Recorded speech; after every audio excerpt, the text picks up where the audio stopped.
À vos marques, prêts, pitchez.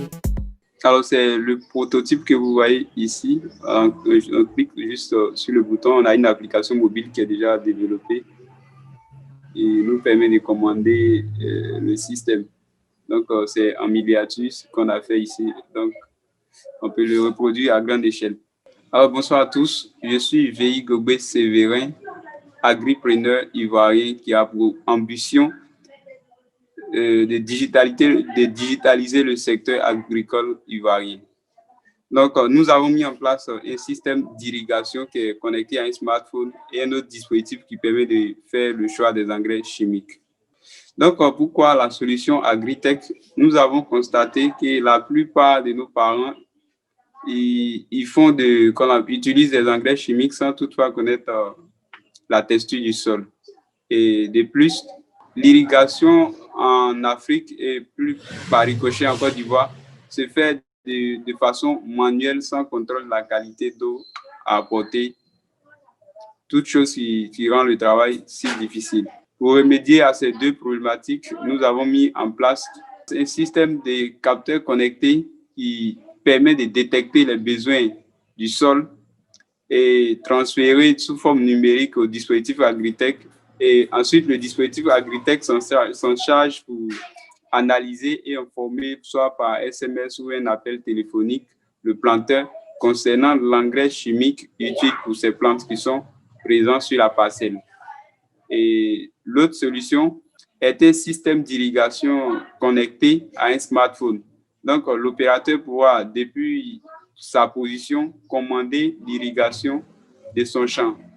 Ou bien l'irrigation peut également se faire selon l'heure ou selon les besoins des plantes, puisqu'on a des capteurs d'humidité qui sont installés dans le sol et avec le programme, il peut automatiquement lancer un arrosage si les plantes en ont besoin. Donc, comme avantage de notre solution, elle est simple et rapide à installer. Ensuite, elle est autonome en énergie puisque les dispositifs que nous utilisons ici n'ont pas une grande puissance. Donc, avec les panneaux solaires et une batterie, le système peut fonctionner. Il peut fonctionner également avec la connexion Internet ou sans la connexion Internet. Et également, c'est une irrigation qui est vraiment moderne et plus intelligente. Comme modèle de revenus, nous avons d'abord la vente du dispositif Agritech dont le coût d'acquisition s'élève autour de 80 à 100 000 francs CFA que nous revendons à 300 000 selon la superficie, 300 ou 200 000 selon le type de client également. On a décidé comme ça d'accompagner aussi en envoyant soit par des SMS ou des appels téléphoniques, des conseils agricoles aux cultivateurs. Et cela se fait sous abonnement de 12 000 francs par an, soit une somme de 1 000 francs par mois. Comme principal client, nous ciblons les agriculteurs traditionnels ayant une vie stable et également les agriculteurs modèles. Je vais parler par là des techniciens agricoles, des ingénieurs agronomes et également les structures et toute autre ONG qui veulent soutenir le secteur agricole. Notre équipe est constituée de 3 Ivoiriens. Moi, VI, je suis spécialiste en tout ce qui est Internet des objets et énergie renouvelable. J'ai mon collègue qui est développeur et data analyst et on a une électrotechnicienne avec nous. Donc, le prototype, on a une maquette pour montrer la faisabilité, pour également démontrer que nous avons des compétences techniques pour mettre en place ce projet. On a notre prototype qui est là, qui est fonctionnel, que vous avez vu dans le début. Je vous remercie et je suis disponible pour toute autre question. Merci.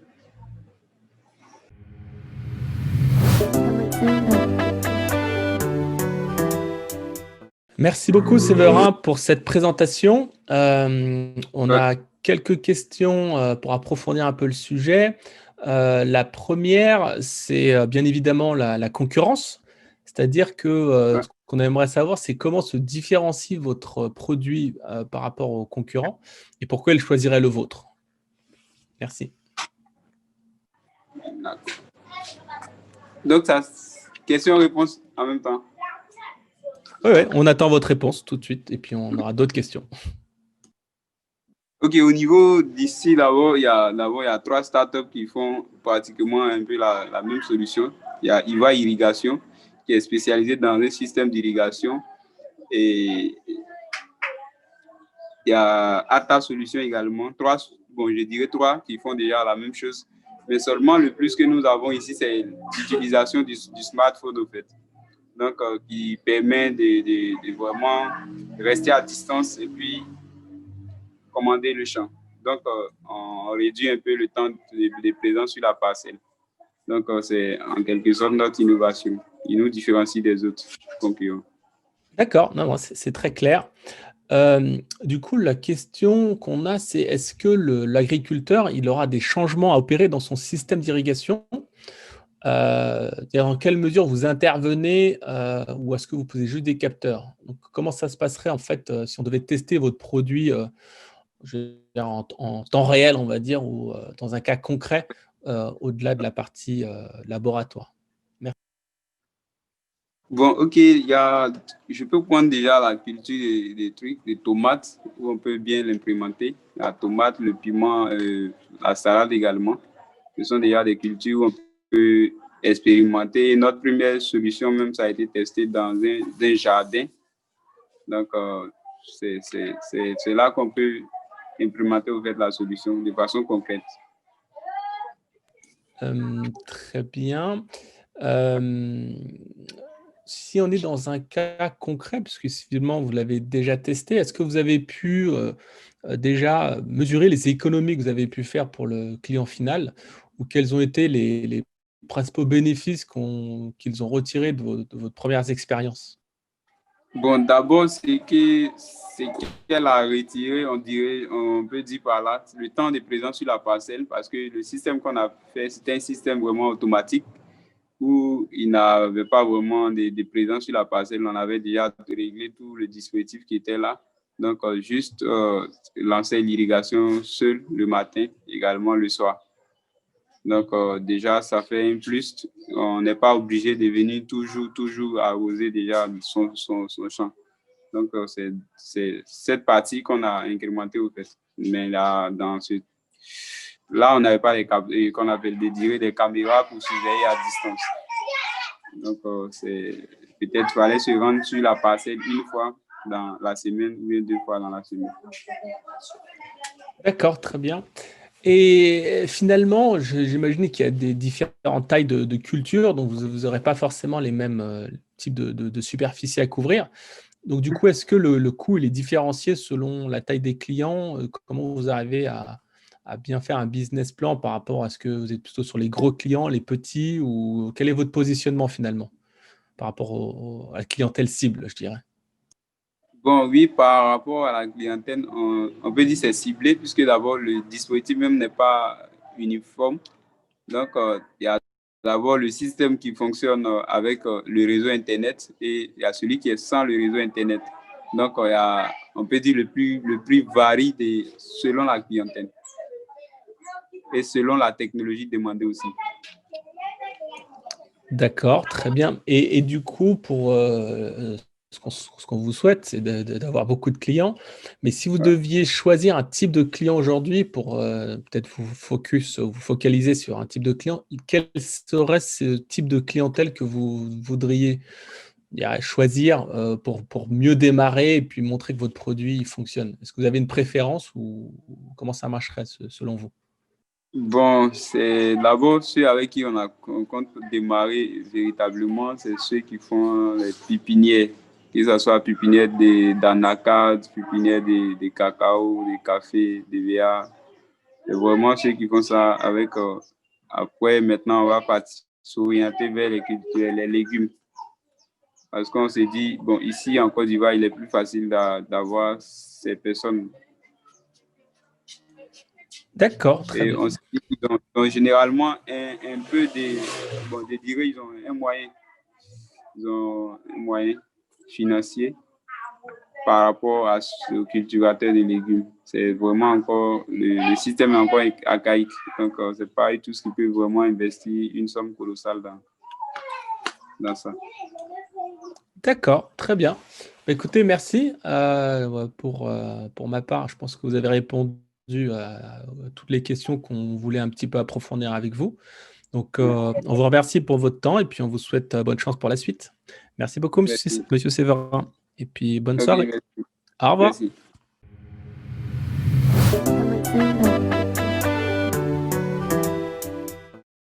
Des questions? Rendez-vous ce vendredi durant le temps de réseautage en ligne. Pour cela, inscrivez-vous sur www.salonafriquezks.com et abonnez-vous à notre chaîne YouTube. Vous aussi participez au salon en envoyant votre vidéo Bâtir l'Afrique que nous voulons, c'est possible dans la langue de votre choix à l'adresse mail salon2020@zayankickup.com.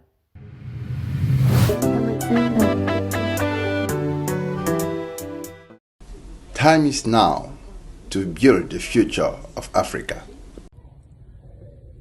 Bâtir l'Afrique que nous voulons, c'est possible. Bâtir l'Afrique que nous voulons, c'est possible. L'Afrique que nous voulons, c'est possible. o ingo lesdi amin Africa ɗum waɗoto.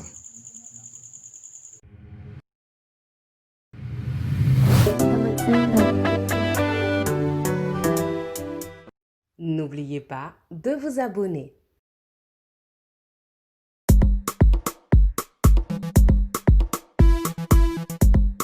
À vos marques, prêts, pitchez. Donc, bonjour à tous, je m'appelle Ania Diogo et je suis la fondatrice de Glim Africa, qui est une start-up qui souhaite vraiment se positionner sur de l'alimentation durable avec une vision axée sur l'innovation alimentaire à partir des filières agricoles africaines afin de créer de nouveaux marchés pour les agriculteurs d'Afrique. Donc, c'est une start-up qui est basée en France avec un pôle conception en France, mais qu'on souhaite plus tard en Afrique, et un pôle production qui sera en Afrique pour la partie transformation alimentaire. Donc, cette start-up, je l'ai fondée en tant que spécialiste de l'agroalimentaire puisque j'ai fait des études dans ce domaine. J'ai travaillé également comme manager dans l'industrie agro ici en France, dans différentes multinationales, mais j'avais vraiment cette volonté de pouvoir apporter une plus-value au niveau de la qualité des aliments et au niveau de la diversité alimentaire en Afrique. Donc, j'ai réalisé une formation en expertise en ingénierie des produits alimentaires dans ce but à AgroParisTech. C'est également avec AgroParisTech que je travaille en incubation au sein de leur pôle, le Fooding Lab à Paris-Saclay, et c'est au sein de ce pôle que je dispose d'un laboratoire pour pouvoir développer des produits. Donc, en parlant de produits, j'ai travaillé avec AgroParisTech sur le haricot niébé, donc qui est une légumineuse, qui est la légumineuse phare de l'Afrique. Donc, cet haricot à œil noir, à partir duquel j'ai développé des pâtes alimentaires pour pouvoir ouvrir le potentiel de cet haricot. Donc, il a de nombreux bénéfices, notamment, il permet d'obtenir du coup des pâtes sans gluten qui sont riches en protéines, donc qui contiennent 50% de protéines en plus que le blé, donc intéressant pour la population, qui sont source d'antioxydants. Et nous utilisons un procédé qui permet de maintenir la qualité de ses propriétés grâce à des méthodes artisanales telles que la meule de pierre, le bronze et puis des basses températures de production. Donc, c'est un produit qui est adapté à la population et en particulier des populations aux besoins spécifiques tels que les enfants qui ont un fort besoin de protéines et également les sportifs ou les diabétiques qui ont besoin de manger des aliments qui sont moins riches en sucre et plus riches nutritionnellement parlant. Donc, au niveau du positionnement, nous avons la chance de pouvoir travailler avec le chef Christian Abégan, qui est un chef afropolitain, donc qui fait dans la gastronomie africaine et permet de sublimer ses produits, ses pâtes. Donc, on est sur un positionnement premium, donc avec un début de production qui serait de l'ordre de 2 tonnes de pâtes produites par mois au Cameroun. Donc, c'est là-bas que nous allons implanter notre unité pilote à partir de 2021, donc avec une cible qui sera locale, mais également internationale. Donc, la cible, ce serait plutôt des personnes de type cadre actif qui pourraient comprendre toute cette démarche et tous les enjeux qu'il y a derrière une production locale de qualité. Donc, notre vision, elle est un peu plus longue, on voit un peu plus loin parce qu'on est conscient des difficultés, des problématiques qui ont trait à l'importation de ressources alimentaires en Afrique, telles que le blé.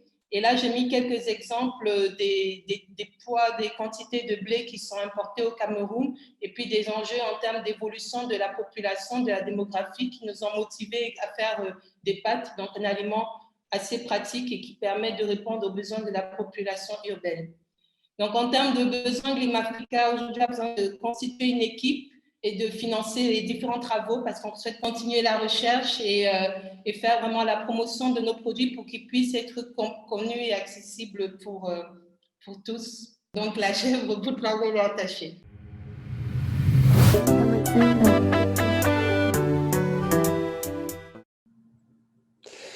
Merci Annie pour votre présentation.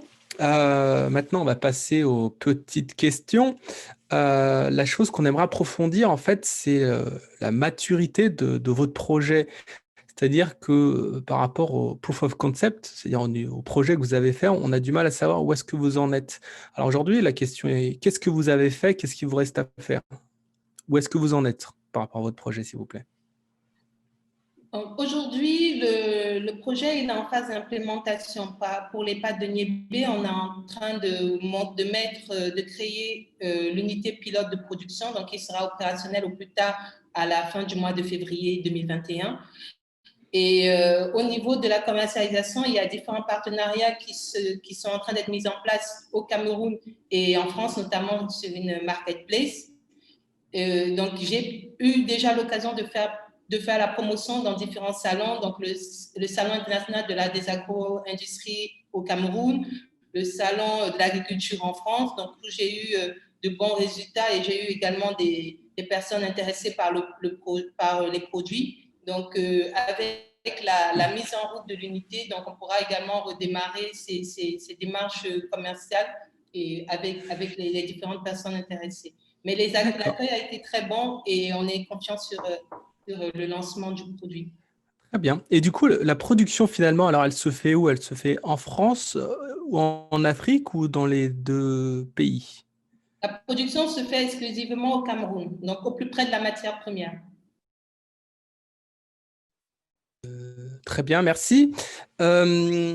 Vous avez parlé de 2 tonnes par mois. On voulait savoir ce que ça représente en fait en termes de, entre guillemets, ressources humaines. Parce qu'on a du mal à mettre dans le contexte 2 tonnes par mois. Est-ce que c'est beaucoup, pas beaucoup? Est-ce que ça vous demande beaucoup d'efforts? Est-ce que vous pouvez un peu nous contextualiser cette valeur? 2 tonnes par mois pour le process qu'on mène, ça fait à peu près 3 à 4 personnes. C'est une petite équipe de production. Après, s'il faut rajouter, pour la production, 3 à 4 personnes. Après, s'il faut prendre en compte l'équipe avec la commercialisation et tout, on est sur à peu près 7 ou 8 personnes, le double. D'accord, très bien, merci. Et par rapport aux clients finaux, là où on n'est pas très au clair, on a compris que vous voulez être un premium, on va dire, mais finalement, votre canal de distribution, c'est les grandes surfaces, c'est les marchés. On a du mal à voir le positionnement dans la chaîne de valeur de votre produit. Est-ce que vous pouvez un peu nous expliciter cela? Au niveau du canal de distribution, donc en France, on a plutôt des épiceries fines et des cantines qui sont plutôt parisiennes. Et sur le Cameroun, on s'oriente plus vers les supermarchés puisqu'ils touchent notre cœur de cible qui est les cadres actifs. D'accord, donc si on entend, c'est que les cadres actifs sont plutôt votre cible. Aujourd'hui, cette cible-là, quelles sont leurs alternatives en grosso modo, quelle est la concurrence en fait pour vous et comment vous comptez y remédier ou vous différencier? En fait, les cadres actifs, si je prends le cas du Cameroun, ce sont des personnes qui ont aujourd'hui accès à beaucoup d'aliments qui sont importés également, donc des produits locaux également, mais qui sont peu transformés très souvent. mais tout un tas d'aliments importés donc par des chaînes, des groupes tels que Carrefour au Cameroun. Mais je pense que là où on se démarque, c'est par rapport à des produits camerounais, c'est qu'il y a souvent un manque de transparence qui refroidit un petit peu des personnes qui connaissent les enjeux sanitaires qu'on a derrière la fabrication de produits alimentaires. Et nous, on va avoir cette transparence, montrer qu'on est sur des qualités équivalentes à celles qu'ils pensent avoir avec les produits importés. Sauf qu'au niveau nutritionnel, on propose des produits de meilleure qualité, des produits en plus où on a une traçabilité au niveau de la production, puisque c'est une production locale qui est faite avec peu d'intrants chimiques au niveau de l'agriculture. Donc, c'est tous ces éléments, puisque nous allons aller sourcer les agriculteurs, nous faisons toute cette chaîne de l'agriculteur jusqu'au consommateur. Je pense qu'on pourra leur apporter tous les éléments qui sont nécessaires pour eux pour prendre des bonnes décisions par rapport à leur alimentation. Parce qu'on n'a pas les deux autres, nos deux concurrents. D'accord. Et en 30 secondes, comment vous estimez, à combien, estimez-vous la taille du marché pour votre business? En combien au niveau monétaire? En financier, pardon. Oui. Je dirais 300 000 euros. D'accord, très bien. De 300 000 euros en millions, 200 millions de francs CFA. Très bien, merci pour la conversion. Comme ça, tout le monde sera conquis. Je vous remercie beaucoup d'avoir répondu à ces questions. Et puis, je vous souhaite bonne continuation dans votre beau projet. Merci beaucoup, Annie. Merci. Au revoir. Au revoir. Des questions? Rendez-vous ce vendredi durant le temps de réseautage en ligne. Pour cela, inscrivez-vous sur www.salonafriquezks.com. À demain!